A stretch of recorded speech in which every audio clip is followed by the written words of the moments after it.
hour is coming, and has already come, for you to be scattered each to his own home, and to leave me alone. And yet I am not alone, because the Father is with me. These things I have spoken to you, that in me you may have peace. In the world you have tribulation, but take courage, I have overcome the world. Hallelujah. Yay. Thank you. And now we're going to stand for the pledge, first to the American flag and then to our Texas flag. All right. I pledge allegiance to the flag of the United States of America and to the republic for which it stands, one nation under God, indivisible, with liberty and justice for all. Texas, Honor the Texas flag. I pledge allegiance to thee, Texas, one state under God, one and indivisible. Okay, you may be seated. I'm delighted that we could partner with FreedomWorks for this event tonight. Our goal is to reach out to the grassroots, because we are a grassroots organization, and this is what our job is. Our nation is under attack, so we need each of you to become activists. We can't just sit on our duffs anymore. It's time to get active and contact your legislators, contact the president, contact whoever you want. If you don't like what they're doing and saying, go after them. Tell them what you mean.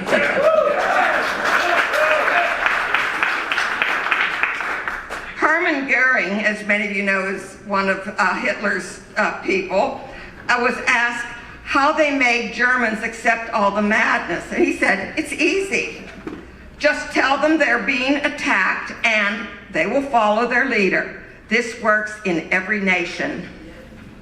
So we have been told a lot of lies, and now it's time that we recognize that and stop.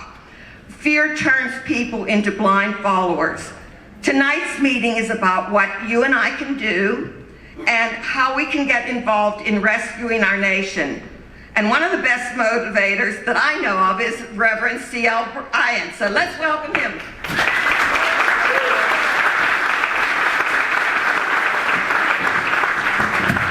I want to thank all of you very much for coming out here tonight. I'm C.L. Bryant, Senior Fellow, FreedomWorks, Washington, D.C., and we want to thank you for being here. We're the largest, one of the largest, if not the largest, grassroots organization in the nation. We boast 6 million activists on the ground just like you. And so tonight, friends, I'll speak to you a little bit later. We're going to bring up Nigel. Nigel has to get out and get gone. But our British cousin is here tonight. And many times, friends, people have asked me, how is it possible that we're going to start a Comeback America tour with one of our British cousins? Let me tell you something, folks. If that British cousin is the one who started the BREXIT movement. If that British cousin is the one who can show us how to be better conservatives in this country, then we welcome that British cousin to our shores. So without any further ado, Thomas, I hope you have him ready. I hope y'all can ready. Are you ready for it? Yeah. Are you ready for it? Yeah. Then help me welcome to the stage here, Nigel Farage.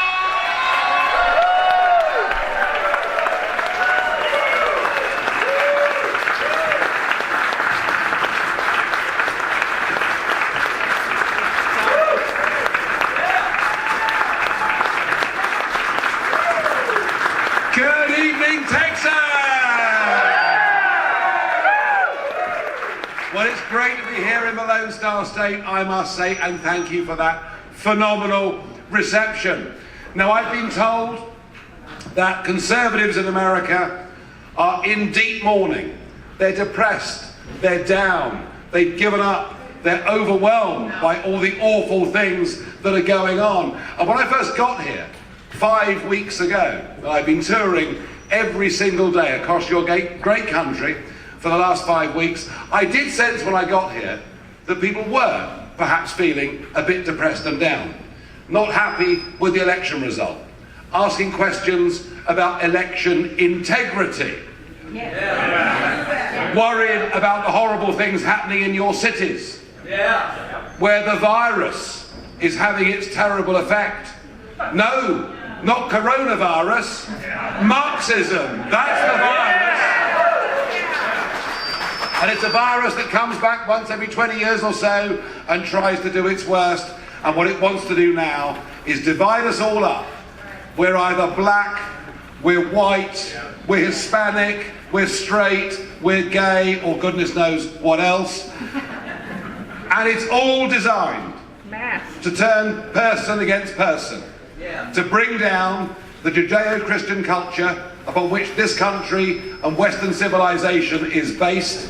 But you know something, 5 weeks into this tour, I'm beginning to sense that far from being down, you're actually now ready to fight back and win the midterm elections in 2022.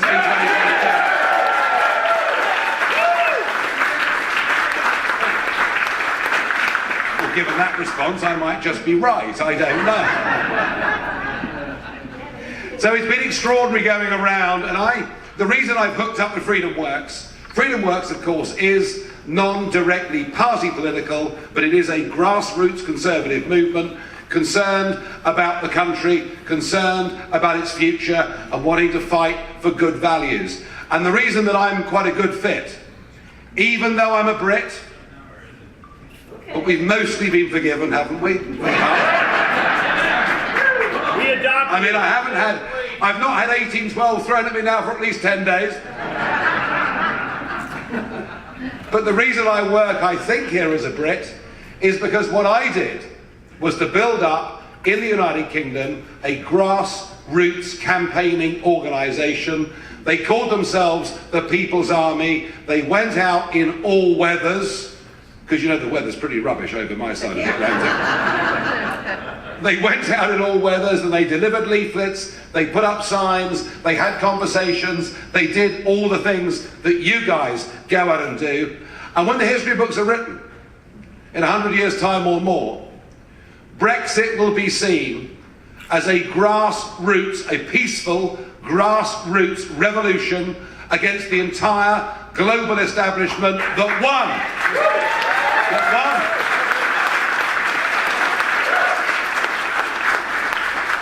And in a sense, identity is a huge part of this.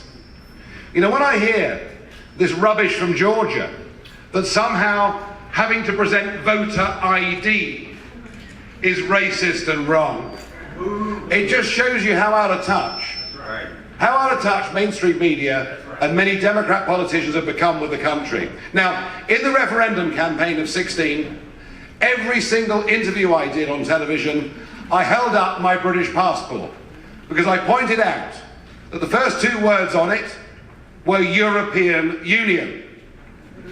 I now, since the Brexit referendum, have a new passport, and it says the United Kingdom of Great Britain and Northern Ireland and no European Union.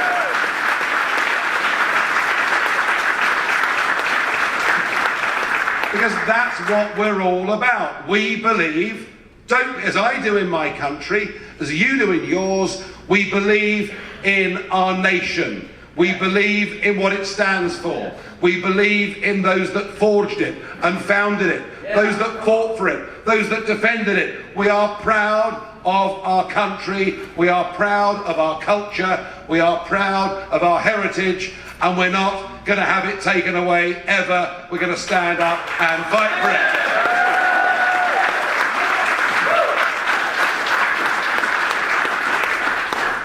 And we've done that.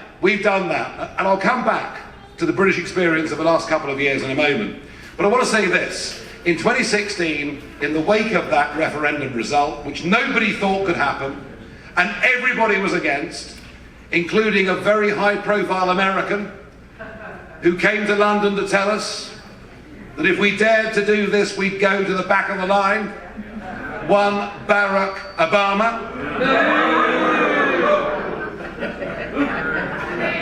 Is that really the best you can do? Well, we were booing too. Because how dare he look down his nose?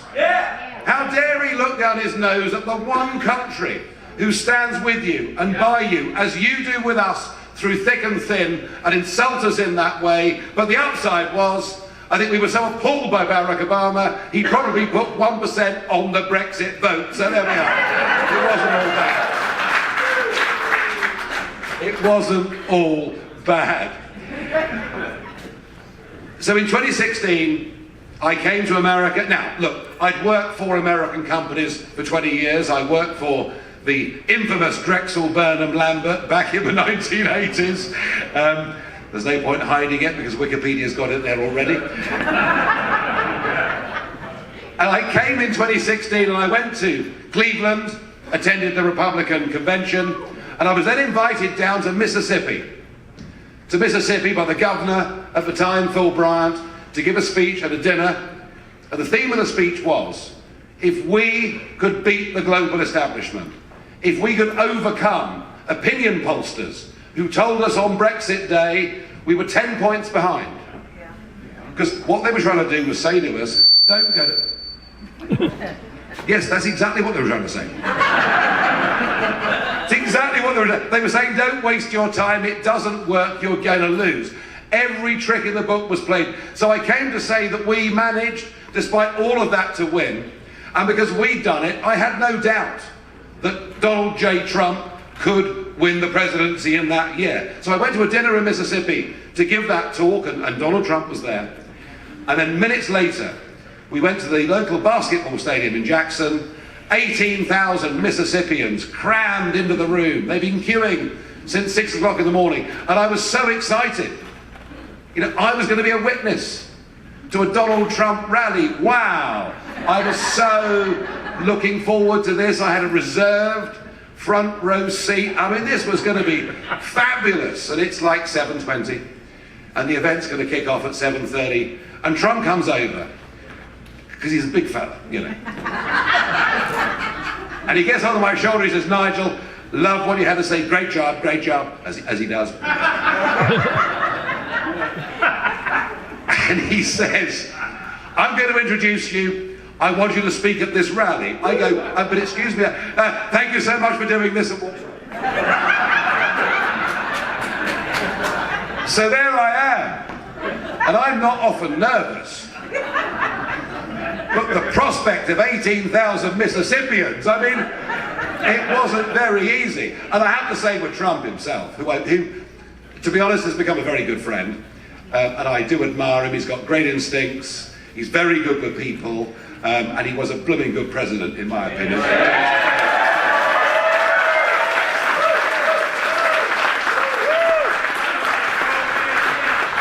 But Donald Trump is the only person I've met in my life that makes me feel like an introvert.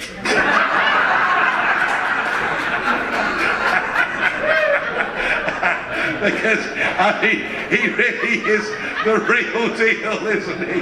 I mean, it's quite something. Anyway, I did my stuff, and I like to think that the global shock, the populist revolt, and you read a lot about populism, and many in America will tell you that the Tea Party in 2010 began populism.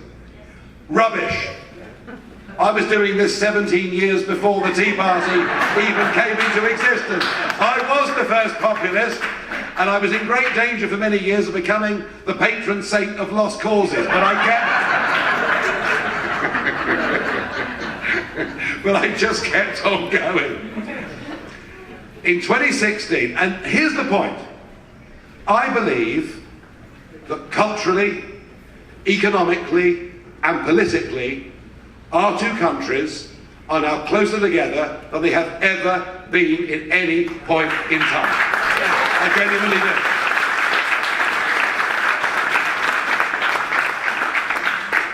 And we were the mother country to America. But in many ways now, you are the mother country to us. You are the leaders of the free world.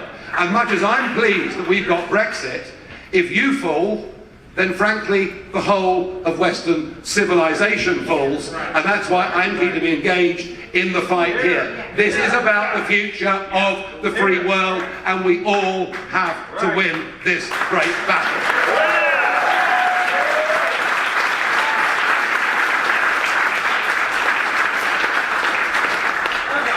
So in 2016, we exported the Brexit phenomenon, the populist phenomenon, to America, and I genuinely believe it was a huge contribution towards Donald Trump winning that election in November of that year, and I'm very proud of the fact that we helped to do that. I really, really am. I really, really am. Now, there is a more recent export from my country to America.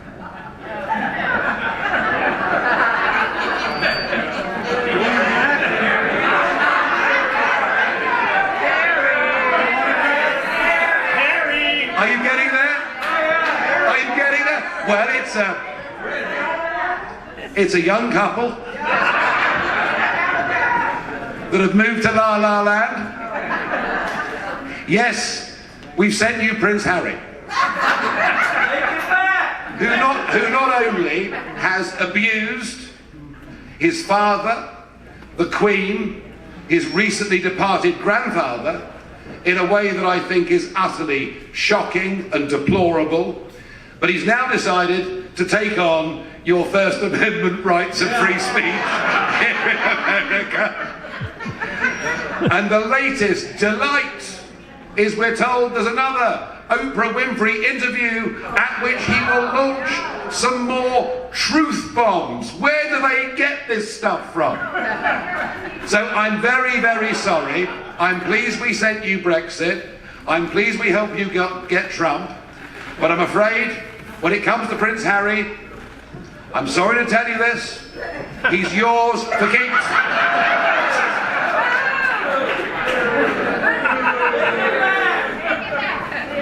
Well, kick him out. I'm not sure we want him back. I can understand why, after 4 remarkable years and many great achievements, including not launching any fresh military wars overseas,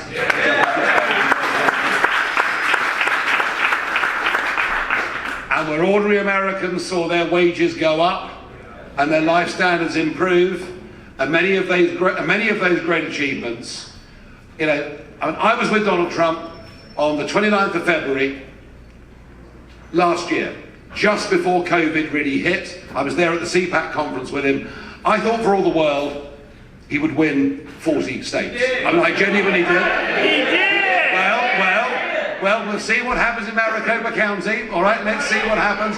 What I can tell you is there is no system of mass mail-out postal voting that will ever be free of intimidation and poor results and fraud. It always is. I've seen it in my country, and you must make sure that you pressure your legislators, regardless of their party, at every level, now and at every election, to make sure that America gets a correct and fair election system. You must do that.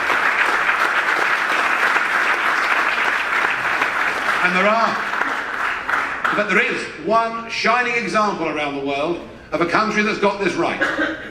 Now, this is a country that gets virtually nothing right. It's called France. And you'll understand the Anglo-French rivalry that's been going on for about 1,000 years. But the French have realised that it's unreliable. They have completely stopped all forms of early mail-out ballot unless you have an absentee ballot because you're serving overseas in the army or you're 97 years old in a wheelchair. The French have stopped it, the French have banned it, and they've gone to a system where, do you know what happens in France? You want to vote? You turn up on polling day. You turn up on polling day. And the ballot papers that are filled in with a cross, with a pencil, on a piece of paper in the privacy of a polling booth where nobody can see what you're doing or intimidate you are counted, not by computers, they're counted by hand and put in piles open for all the public and all the scrutineers to see, and that is the only reliable form of election. And you don't need computers, you don't need any of it.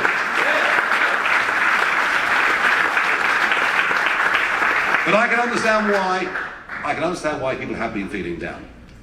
But let me just give you a little British example of what's happened in the last couple of years. June the 23rd, 2016, our referendum. At 10 o'clock that night, the polls closed, and having spent a quarter of a century fighting for this, believing in this, dedicating my life to wanting to get back the freedom and independence of our country, which I believe is what the generations that went before us with massive American support spent much gold and shed much blood to do. I didn't know what to do at 10 o'clock that night. What do I do for the next few hours? Waiting for this result. So I did the only responsible thing I could do. I went to a nightclub. And there at 4:10 in the morning, just as the dawn was coming up to the east of the River Thames, the music was turned off because the official announcement was to be made by somebody presenting on behalf of the BBC. Now, if you think you've got problems with CNN, you ain't seen nothing compared to the BBC. And I knew the result as soon as I saw his face. Rather like CNN were back in 2016 when Trump won. Grave-faced, as if nuclear war had just broken out somewhere in the world. And we're told we're out. Wow. Unbelievable feeling. I mean, for me, my lifetime ambition, something I've been told was literally impossible, and we've done it, and yet from that moment, and this is going to be familiar to many of you, from that moment, every attempt was made to delegitimize the result. Familiar? Yeah? Yeah. Every attempt was made to delegitimize it. We were told we didn't know what we voted for. We were told we were ignorant, stupid, knuckle-dragging. Oh, and obviously racist too. I mean, obviously. Right. I mean, that is obvious, isn't it? You know. And they then spent nearly 3 years doing their best to con us that they would deliver Brexit, and we had a piece of legislation in law that said on the 29th of March 2019 we would leave. And we woke up on the 30th of March 2019 and we had not left, and in fact some were now boasting that Brexit would now never happen because people had realised the terrible mistake they had made. So imagine the sense of despair that was there in many of the 17.5 million of us that had gone out to vote for Brexit. But not me. I'd seen this betrayal coming months and months before, and I was busy planning and organising and reconnecting with my grassroots people army and telling them, I know we've won the war, but I'm very sorry guys, we've got to go out and win it all over again. And within 6 weeks of that moment, I launched a coalition, not just of those who were conservative, but we brought in those on the centre-left who were patriotic believers in our country too. We launched the Brexit Party. The country fought a European election. We won the national election. We got 50% more votes than the nearest party to us. And before the votes had even been counted, the Conservative Prime Minister who led this betrayal, Theresa May, resigned in disgrace. We've done it. We've won again.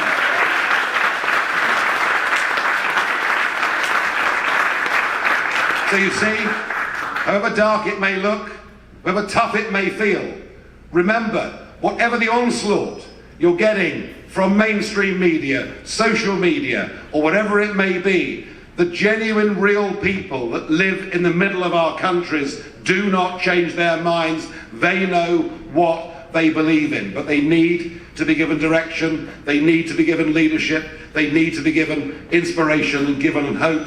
And I can fast forward to today, an opinion poll 2 weeks ago, conducted in the United Kingdom, which asked, if there was a Brexit referendum tomorrow, how would you vote? It is now 70% in favour of Brexit.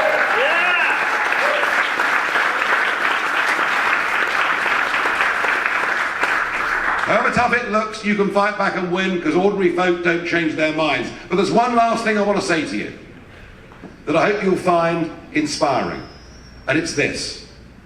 Not only have we beaten the global establishment and got Brexit done, we have also done something remarkable to the Socialist Labour Party. The Socialist Labour Party, who went under Jeremy Corbyn way further left than they'd ever been before. They couldn't accept the result of the Brexit referendum because they're globalists. They don't believe in flags. They don't believe in nation states. They think we're all global citizens. So they were quite prepared to accept uncontrolled immigration and complete lack of proper border controls. So much so that nearly 8 million people so far this decade have come into the relatively small country of the United Kingdom. And then we got the new agenda, the woke agenda, the cancel culture agenda, the agenda that attacks free speech, the agenda that perverts education in our schools, colleges and universities, and the agenda that says, in our case, everything about our country and its history is shameful, is wrong, is bad, the empire was bad, everything was bad. You guys were lucky with the empire because you were the first Brexit, you got out, you know.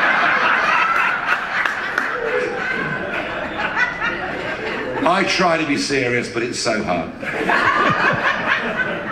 Everything about our country is bad. We should be ashamed of who we are, ashamed of our nation. And you know what? With those working class, lower earning people in our country, they are not ashamed of the country or its history or its past. In fact, they're bloody proud of what their grandfathers and great-grandfathers and great-grandmothers did and the sacrifice that was made in 2 world wars for us to be free. And we have rejected socialism in our country because a left-wing, internationalist, globalist, anti-patriotic, left-wing Labour Party has repulsed millions of people whose families have voted for them, in many cases for up to 100 years. And now today, in England, socialism is unconscious on the floor, and it will not come back for decades to come.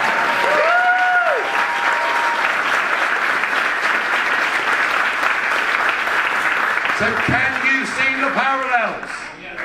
Can you see the parallels of what is going on here in America, where exactly the same game is being played? You're even being told to be ashamed of your founding fathers, of all the things this country has stood for, by a left-wing, woke, cancel culture crowd that are losing touch with the working class base in America. Politics, left and right politics, is realigning. Your opportunity, it may feel tough now, your opportunity for 2022 and 2024 is better than you can even believe.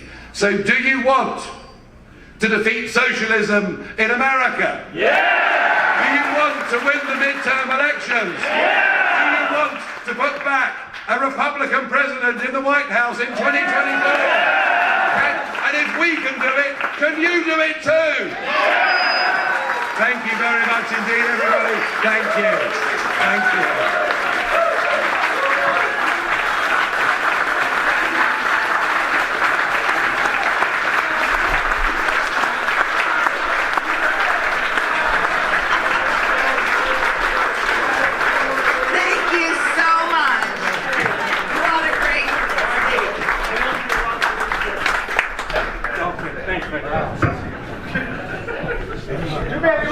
Okay. Wasn't that inspiring? Now we know what to do, and I'm going to enlist all of you to help me and the rest of the conservative groups to get active. Let's go to work and let's make it happen.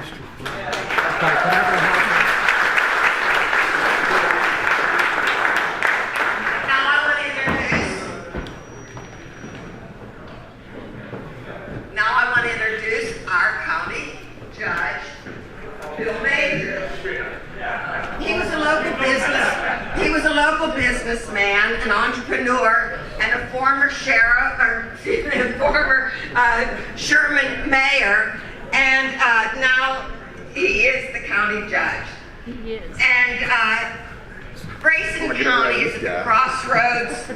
We're growing, everything is moving north, as you can tell, and so there's a lot of planning to be done and a lot of things to happen. He has his business background as a crutch that he can lean on, and just like Trump had to guide us through, and he has a team building ability.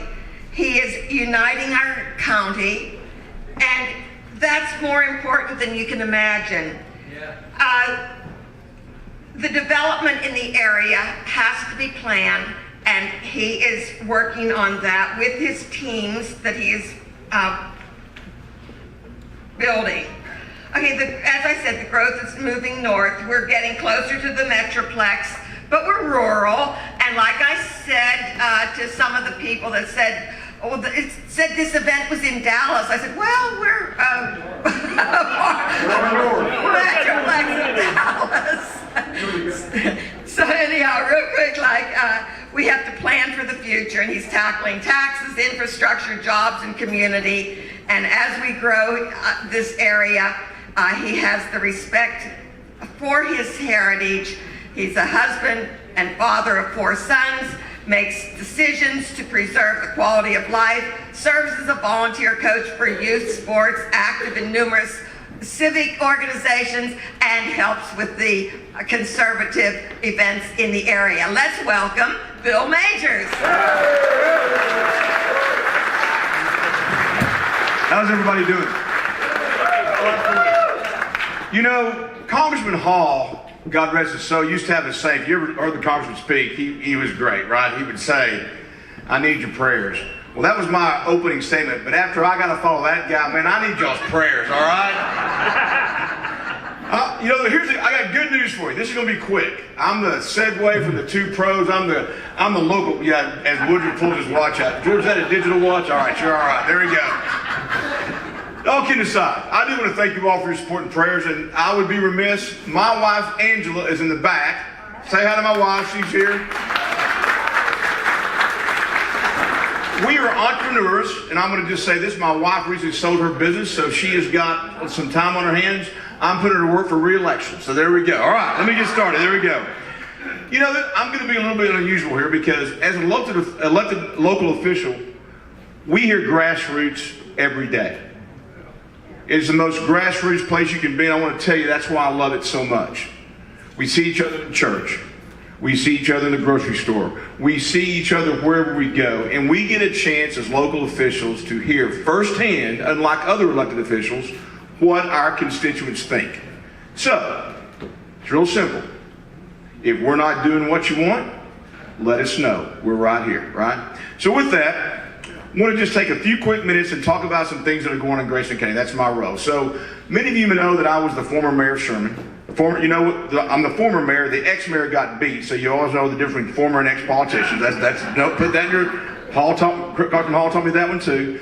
So the first thing I did as mayor of Sherman was I reinstated prayer in our city council meetings. My predecessor had taken that away. There was talk about taking the pledge away. This is in the early 2000s, and we put that back in place. As a county judge, the first thing we did was reestablish public comment. And the reason we did that, folks, is to make sure that you have an opportunity to let your voice be heard anywhere we go, anywhere we do things in Grayson County. So, as I mentioned, I'm a local guy. I'm a working guy. I grew up here. My family's here. And one of the things that I firmly believe in is low taxes. Everywhere I've gone, we've lowered the tax rate. When I was the mayor of Sherman, we lowered our tax rate 20%. Yeah. Now hold on. Let me. That was great. But let me tell you what we did. How many of you live outside the city limits of Sherman, Texas, in Grayson County? Raise your hand. Outside. Yeah. I was mayor then. I'm no longer mayor, so don't be mad at me. What we did though, we raised the sales tax 0.25%. Let me tell you why. It's a consumer tax. It's a conservative tax. Everyone pays it. Homeowners pay it. People that don't live here pay it. It's a fair tax. And what it did for the citizens of Sherman, it allowed us to leverage what Sherman used to be, which was a inventory manufacturing rich city. It's not that anymore. It's a retail center. It allowed us to take advantage of that. As the county judge, what I've done in four years, every budget that I've been in charge of, folks, we have lowered your tax rate. In 4 years, we've taken your tax rate down 23%. How can we do? Thank you very much. Appreciate that. But it's important to understand how we do that. It's growth. The growth is coming to Grayson County. Karen kind of alluded to that. Here's what, there is a cost to government. As our government grows, there's a cost. So here's what you're paying each year for county government since I've been in office, 1%. The growth handles the rest. Actual cost is 1%. I don't know what CPI is, but it ain't much more than 1%. So we're doing our job. Smaller government. Grayson County has gained, this past year we actually lost 5 employees, FTEs. You have my commitment to 2 things. As long as I'm your county judge, we're going to lower your tax rate. You should expect us to lower your tax rate because we can lower your tax rate. And we are going to invest in capital expenses, not people. We're going to make sure that we keep your FTE down so that we can deliver efficient government to you. Third thing, I'm rolling, guys, I'm going to get free market. I mentioned I'm an entrepreneur. I believe, as Ronald Reagan taught years ago, government's bad. There's a need for it, it's a necessity, but it's not a luxury. We're going to get out of the way of businesses in Grayson County. We have done a lot of things, and I'm very proud of this. Anybody here fly? Anybody here know we got an airport in Grayson County? Yes. Right? Are you a pilot? That's right. Yeah, senior American, this guy, George's a pilot. So what we've done at the airport is 2 things. Number 1, we got in the Federal Control Tower program. We were paying $350,000 a year of your tax dollars. We are now in the program. That is gone. The other thing we did is we partnered with the business. We are now building a $2.7 million terminal on the airport, which will bring our airport up to snuff for general aviation. Ask me how much this costs the taxpayers. Who knows my punchline? Y'all heard this before. Zero my hero, baby. That's what your cost is, all right? And finally, I got a little flack for this one. Anybody here live in Denison? Okay. So, ask me a question. I'm going to ask you guys a question. Cities do a pretty good job with parks, right? Most part? Do counties do a good job with parks? No. Not too good at all. So we had one park in Grayson County. It was here in the 30s. That park was developed because of flood control in the WPA. We inherited it. When it was built, way back when I was a kid, it was in the middle of nowhere. Now it's on the front door of Denison. So what your county commissioners did this year was transfer ownership of that park. Fee simple. Now, there's some strings.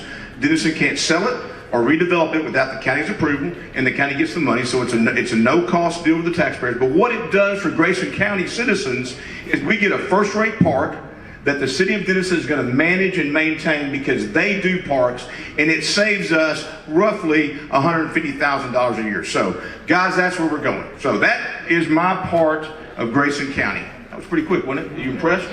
Yeah. Oh, there we go.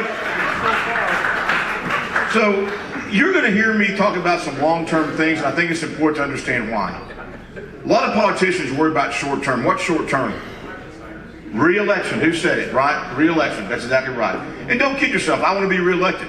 But we don't make decisions based on re-election. So I want to talk about 2 topics. I don't get outside my lane very often because I believe that as a county judge, I need to talk about things that are county and not get involved in things that are above my pay grade. There's other folks that can do that, but I stay in the county. But there's two issues that I want to talk about.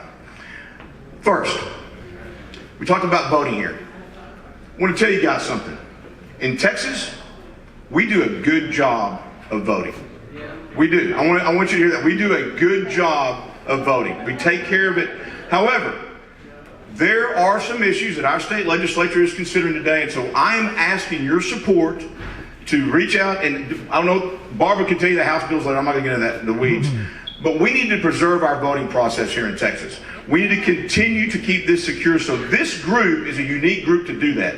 So I'm going to ask you to do that, all right? Be aware, there's some things coming, and they're good bills, to be honest with you. They're good bills.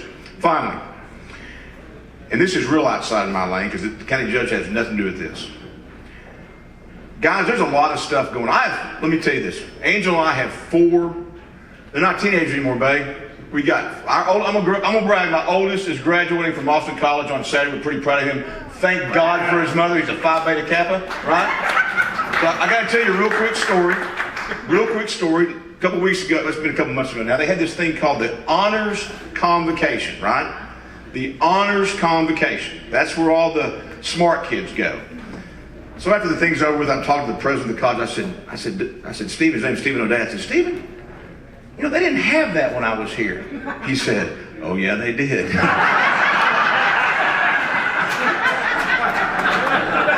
you have it. I married well. So with that, I've got 4 young adult and teenage boys. And guys, let me tell you something.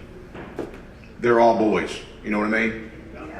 There is a movement underway in this country to talk about the hearts and minds of our children and some of the things that they're doing. And I just want to tell you as a father and as a conservative, if there's anything that a grassroots organization should take on, that's it. Okay? I mean, I think all know what we're talking about, right? Okay. Everybody's behind that issue. I'm being real serious with you. So, the good news is this. I'm done. I want to end on this. I told you it's short. You're pretty impressed. George did not jump out the window. That was what I was waiting on. Come to Richardson, Texas. Hey, I used to live in North Dallas in the Finger, right there by it. I'm glad I'm here. You come here instead. We'll get you registered to vote and be ready to go, all right? Hey, anybody here not from Grayson County, raise your hand. I've got some P.O. boxes for y'all to sign up for before you leave, all right? That's a mail-in absentee. It's okay. I take it all back. No. Hey, I love local politics. I love it for this. It is the honor of my life to serve as your county judge, and I really appreciate the opportunity. God bless you all. Thank you very much. Brandon Pensler is going to introduce your professional speaker. Brandon, where are you? Here he comes. Guys, God bless. Have a nice time. Take care. Thanks, Bill. And no fault of your own, it is hard to pronounce, but that's Prenzlin. Sorry about that. You got it. So quick show of hands. How many of you thought that the government was a problem before COVID? All right, now how many after? I hope so. So Freedom Works, of course, we knew that it was a problem long before COVID happened. And of course, after it happened, we realized just how fast these people are really trying to get a lot of power. And We can't hear you back here. The mic goes. Gotcha. Alrighty. So we knew it was a problem before, and especially now, after a lot of these tyrants got a taste of more power, and we're seeing what a lot of them are doing. I can proud to say that our organization was one of the only, and if not the only, organizations of our size to be against all of this from day one. And we've been fighting from it ever since. And this is what happens whenever you give them an inch, all right? And this is what happens whenever good people end up doing nothing. And this is why we need people to actually go out and be real, true activists. CL here has been in this fight for 12 years now with Freedom Works, and he's been around since the Tea Party, being an activist. He actually was the former president of the NAACP of this area until a little light came on in his head, and then he started to see the right things in life. His words, not mine. So, CL, maybe you can tell a little bit about that story, but here is CL Bryant.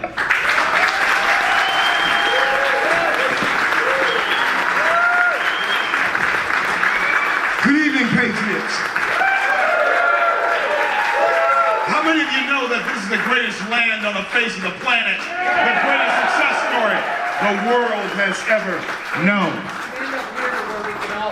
I want to thank you. Yeah, I do that. Thank you, brother. I want to welcome you all here tonight. And I am CL Bryant, Senior Fellow, Freedom Works, Washington, D.C., one of the largest grassroots organizations in the nation, if not the largest grassroots organization in the nation. 6 million activists we boast around the nation just like you. My job is to crisscross this nation possibly once a month to build, educate, and mobilize that particular organization. And before I go any further, Karen, I want to thank you for every time I am here with you in Texas. Karen, you know what? The last time I spoke to a crowd here in Texas with Karen, I was at the Buck Snort restaurant.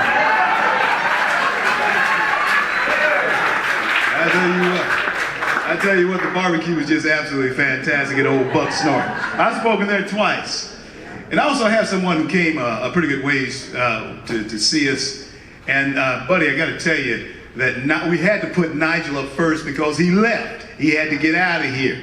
But he knows your name. I told him that there's somebody I needed to meet, and we'll be down in San Antonio tomorrow night.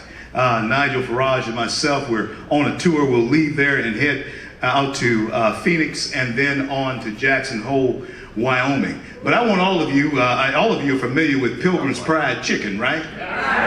Well, I want you to introduce to you the former CEO, or still he had a honcho there at Pilgrim's Pride, the former CEO of Pilgrim's Pride Chicken, Buddy Pilgrim. Buddy Pilgrim is right here with us tonight. And, another boot man, my good friend. I want to thank you so much. Listen, friends, Freedom Works, as I told you, the largest grassroots organization in the nation. Be sure to go to our website, freedomworks.org, and of course go to our Facebook page and download the videos that are there. We're becoming a media company, and we certainly want to make sure that all of you have a voice. Our president, Adam Brandon, has a show now on Newsmax because Fox News is becoming very undependable for us, and so we're having to find alternative methods of getting our message out. Friends, I'm not going to be long tonight. I do want to say this to you, though, because you're Texans, and you understand exactly what I'm about to say. There is a movement afoot to destroy our nation and its very core values, to take it down from the inside. And this is something that Americans cannot stand for. We know that the progressive liberals want us to go away quietly and sit in a corner. We know they want us to shut up.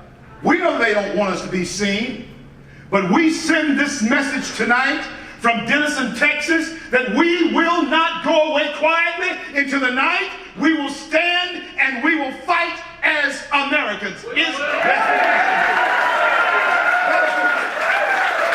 message that we must send. What's going on in our nation here today, Americans? We look at the takedown of our nation going on, and I'm reminded of a character in Scripture from the book of Judges. You should all be familiar with him. His name is Samson. He's a strong man. Amen. Jesus tells a story in the Old Testament, or the story is told of Samson in the Old Testament, but Jesus tells a story in the New Testament in both Luke and Mark of what happens when you bind the strong man. The strong man is being bound in this world right now, my friends. And America is that strong man. And for whatever reason, I don't understand how it happened, but David Copperfield, the greatest magician that's ever was, could not have pulled off the type of deception that we have seen happen in this last election. And friends, I want to tell you something. A lot of times we look at the Middle East, we look at the Russian movement, we look at the Chinese movement, and we say, well, the end of this age must be near. Well, friends, let me tell you something. Wars and rumors of wars is not the example of the end of this age. Do you know what it is? It's found in Matthew 24. Jesus' disciples ask him, what will be the sign of the end of this age? He says, be careful that no man deceives you. Who is sitting in the Oval Office at this point in time? He is a major deception. Be careful that no one deceives you. And friends, I want you to remember something. Definitions equal destinations. And when we look at our nation today, we see that all of our definitions are beginning to change. Gender, that definition is changing. In fact, that definition has changed, at least in the minds of men who call themselves wise. And I'm reminded of what Paul said to the Romans, professing themselves to be wise, they became fools. And even their hearts were darkened against what the Creator had already set in place. Marriage, the definition of marriage, has changed. And our children are being taught on a daily basis that the things that you believed and the things that have made us the greatest nation on the face of the planet is all wrong. My friends, you must stand up. You must stop. You must have a voice. Because, my friends, listen to me. My Caucasian friends in particular, which is about 99.9% of all of you here. Thank you so much. My question to you is this, and you need to ask yourself is, what's happened to you? You didn't used to be sheepish. You didn't used to let people shove you around. What has happened to Americans? What has happened to us? We're being led as sheep to a slaughter. And we need to push back and stand up now before this republic is lost. Patriots, my fellow patriots, what would cause 56 men, signers of our declaration, to pledge to themselves, to pledge of themselves and to each other these words? We pledge our lives. They were well heeled. They were well connected. They were men of influence. But in order to give birth to this country that our British cousin, from that land that he's from, and I told Nigel, I said, listen, I'm not worried about you coming over here trying to take anything. We've already whipped y'all twice. Don't have us do it again. We'll make them pledge to themselves, their lives, their fortunes, their sacred honor. The time has come again, my friends, in this nation where patriots must again stand up. We must understand what's on the line here today. What's on the line here in America. And it's time for men and women of courage. And I sit on two of the president's boards, Black Voices for Trump and Evangelicals for Trump. And let me tell you something, I believe that Donald John Trump is still the only legitimate president of the United States. The only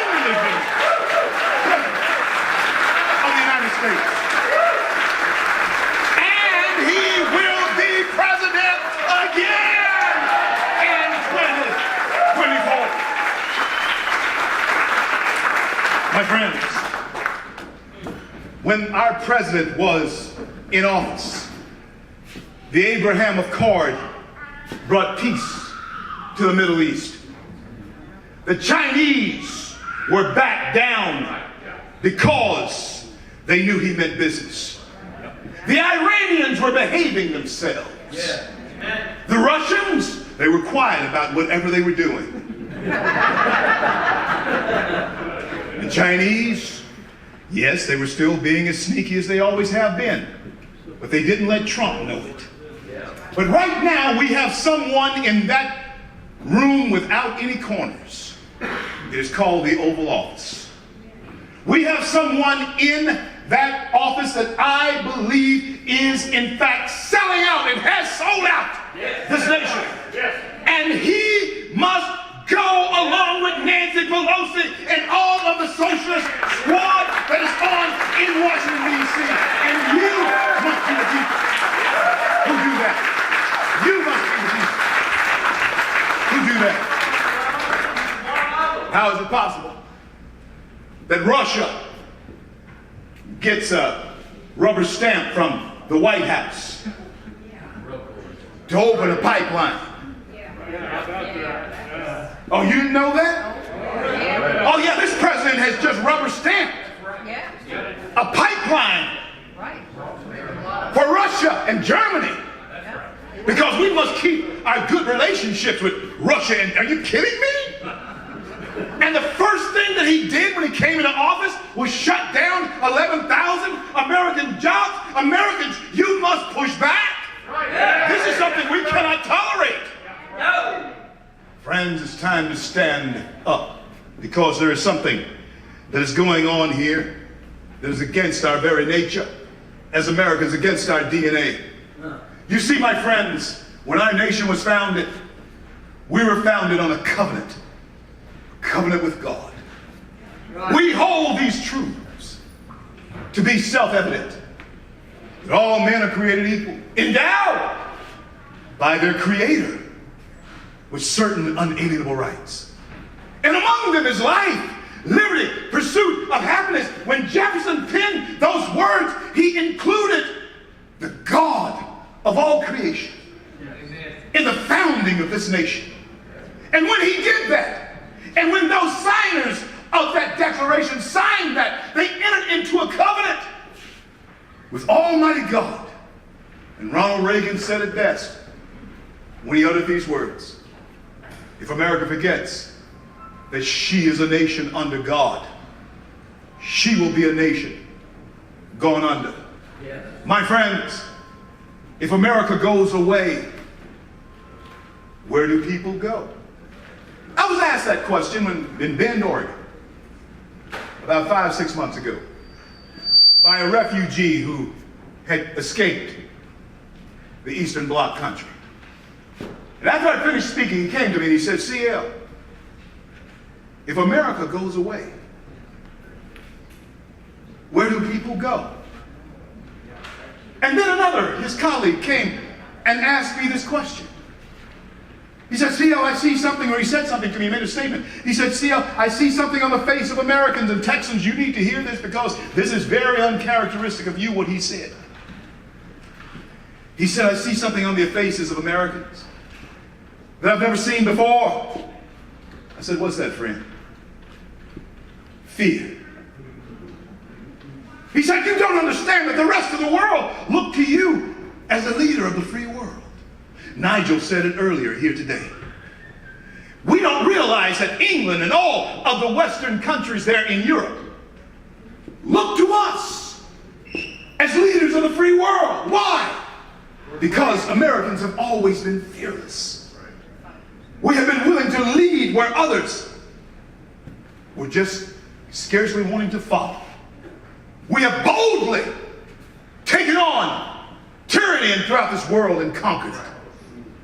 But now those who look to us for leadership are saying to us that they're seeing something on our American faces that they're not used to seeing. And it frightens them. And it amazes me how we as Americans are getting used to the bleating of our own sheepish voices. What has happened to us?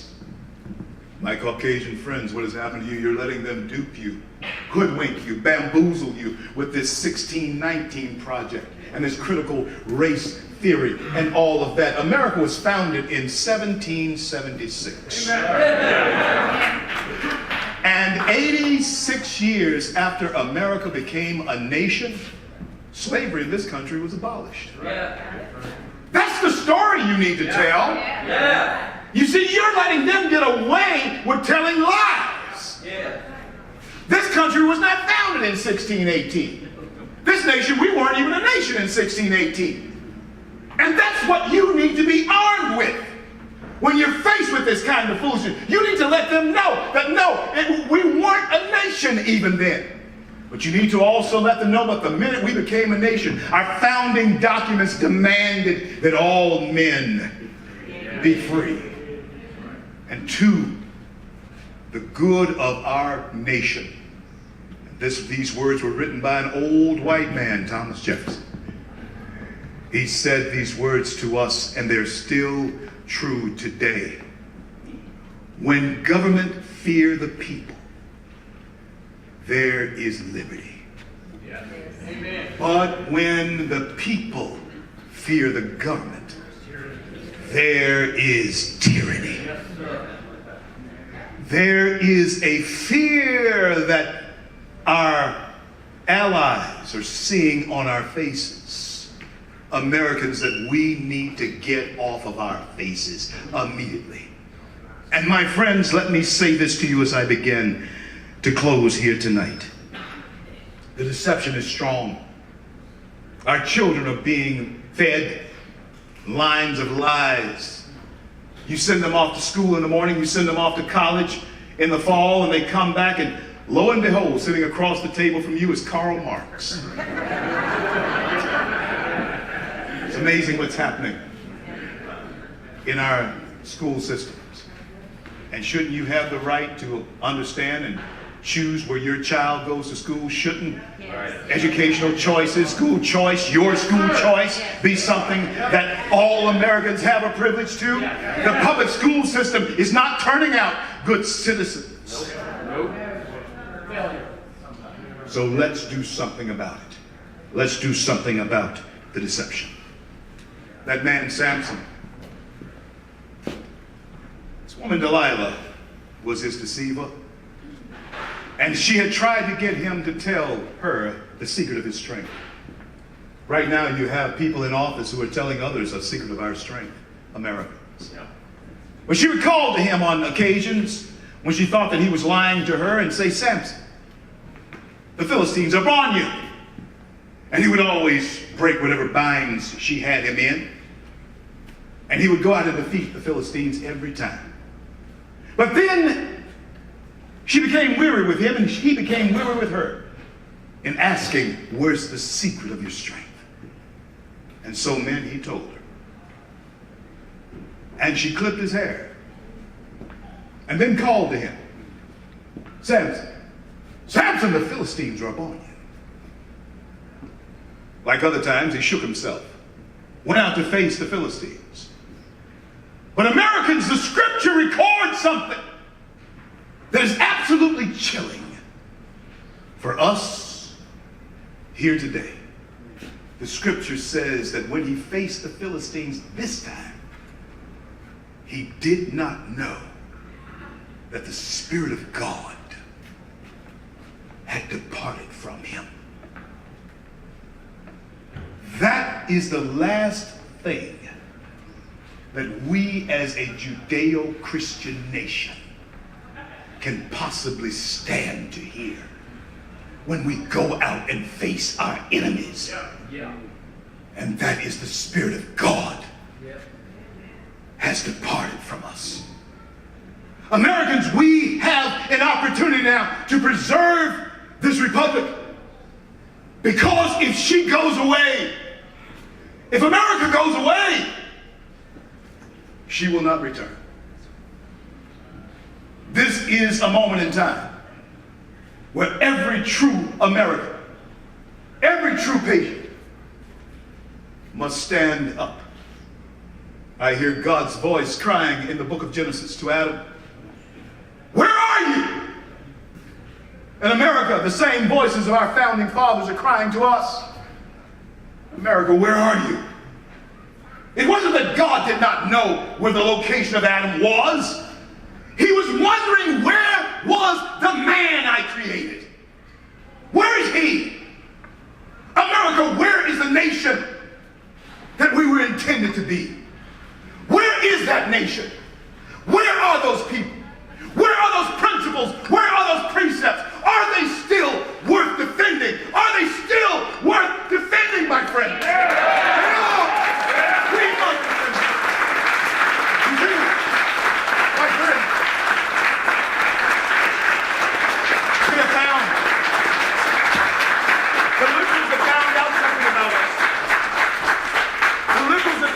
finding out about us. I say this a lot across the nation. Karen, you've heard me say this before. They found out that the slave does not necessarily seek freedom. The slave seeks comfort. You see, the slave will trade his freedom for comfort. A softer bed to lay on. A job that's easier. A roof that doesn't leak. An Obama phone. The slave will trade his freedom for comfort. And our children are buying into that narrative. The comfort narrative. We give you free education. We'll give you free everything. But his former prime minister, the Iron Lady herself, Margaret Thatcher, said these words that are still true, and they are immortal. And they will be eternally true. At some point, while we're still living on this earth, at some point, you do run out of other people's money. And my friends, as we face $30 trillion plus in deficit, at some point, you can't print enough money unless you become a third world country. That is where Joe Biden, and I refuse, forgive me if it's treasonous or whatever, but I refuse to call him the President of the United States.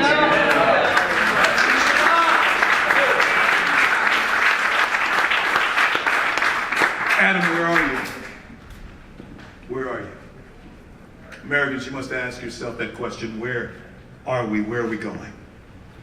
But you know, as I leave you tonight, I travel and crisscross this nation, as I said, once a month, almost every month.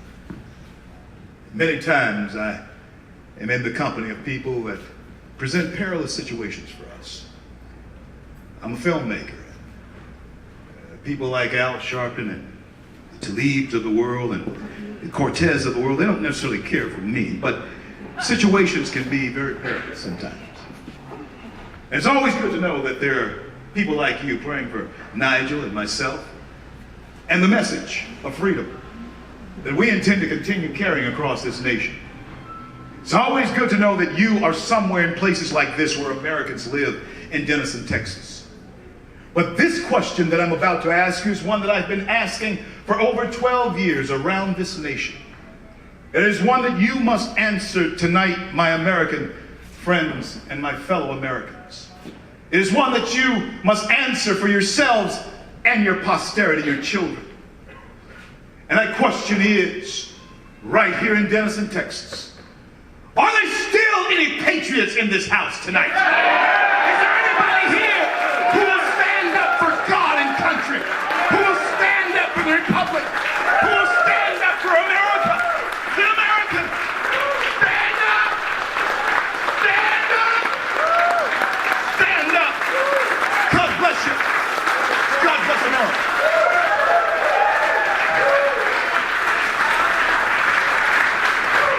Wasn't that inspiring? Okay.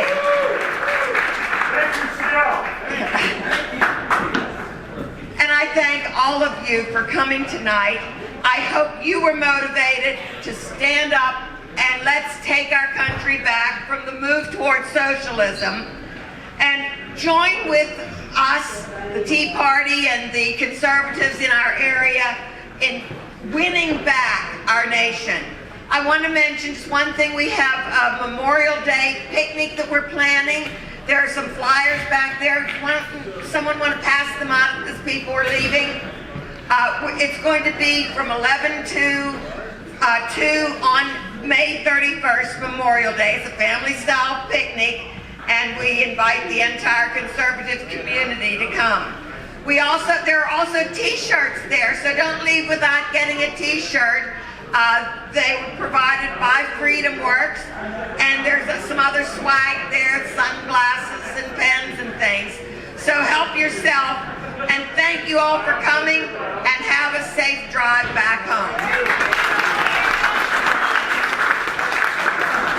And again, people, we do need activists to get out there and be active. Karen here is a FreedomWorks surrogate, and so if you want to get involved with FreedomWorks or here locally, please talk with her. Otherwise, you can talk with me to get more engaged with FreedomWorks, and you can learn about how we are fighting critical race theory today.